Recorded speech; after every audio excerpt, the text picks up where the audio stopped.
So this is it. This is the big launch for Finding the Force.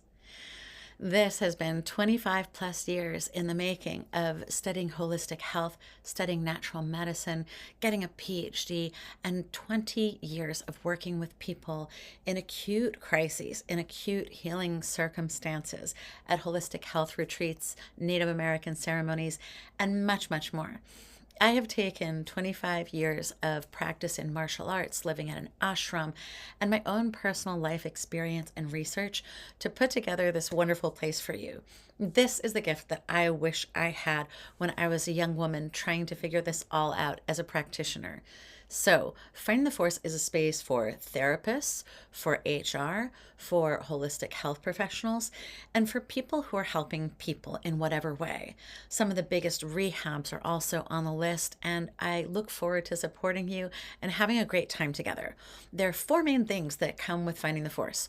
First of all, interviews with you guys, with therapists.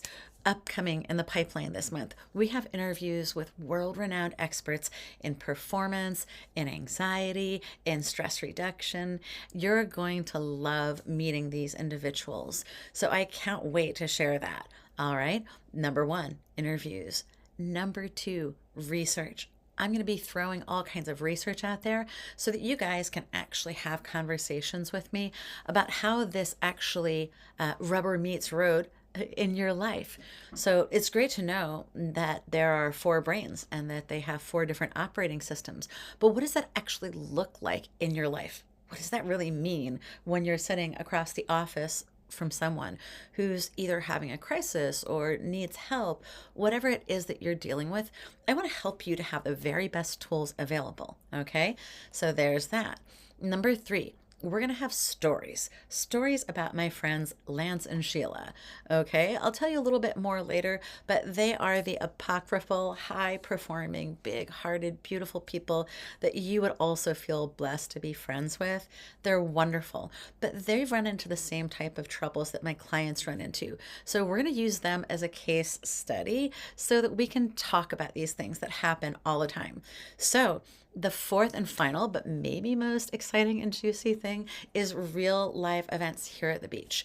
I jumped ship from Long Island, New York in February in the dead of winter. God, it was cold. We lost electric for 3 days. It was an absolute hellish nightmare. But now I'm here in Delaware at the beach and it's starting to get warm and sunny. So we have a meetup group where you guys can actually come out and meet up with each other at the beach, spend some time together. Eventually, we'll have retreats and training and gatherings. But for now, we have a meetup group where we'll have coffee together on Friday at 12 o'clock online. All right. We're going to call it the Conscious Cafe because we're going to ask these really deep questions that sometimes we don't get to ask in other places. You know, people who are practitioners and who help other people, we need each other too. So that's what these events are for. You can come out live, see us at Sakatumi once a month. We're going to be doing all kinds of walks and fun things. So that's it. All right. Interviews, research, stories, and events. That is Finding the Force. It's a laboratory for practitioners to meet each other, learn more, and you know what? Just be happy. Okay. So if you think you might want to be on the podcast, or if you just want to chat and see how this all works, then book a call below. The call to action, my marketing team says, is the most important part. Don't be afraid to get on the call with me. I'm not going to try to sell you anything, but I do have services available where we can talk about this structure that I discovered. I had a near-death experience when I was a young mother. If you're still here listening, it's always worth it at the end. Remember that. Near-death experience as a young mother. And I had to go out west and get in touch with my native roots.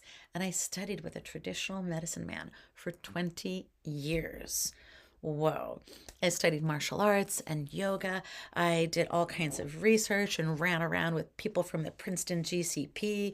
I learned about heart math. All kinds of epic adventures led me to this discovery that people all over the world do one thing, all in common. Regulation, regulation, regulation first. always. They always regulate first, whether it's with a cup of tea and a heartfelt conversation, whether it's with a sweat lodge, whether it's with breath work, if it's yoga or chanting.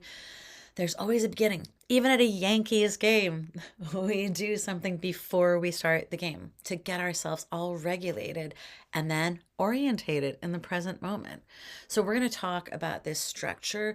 You can put all the pieces together pretty well from these podcasts, but it's always better if you actually go through the system yourself. If you think that this might help you to carry some of the load, to have this structure, then just learn more about it. Okay, you can see a lot more on my website on Delaware Life's a Beach Counseling, or you can book a call with me. I would love to meet you. And hey, you might be my next podcast guest. All right, bye for now.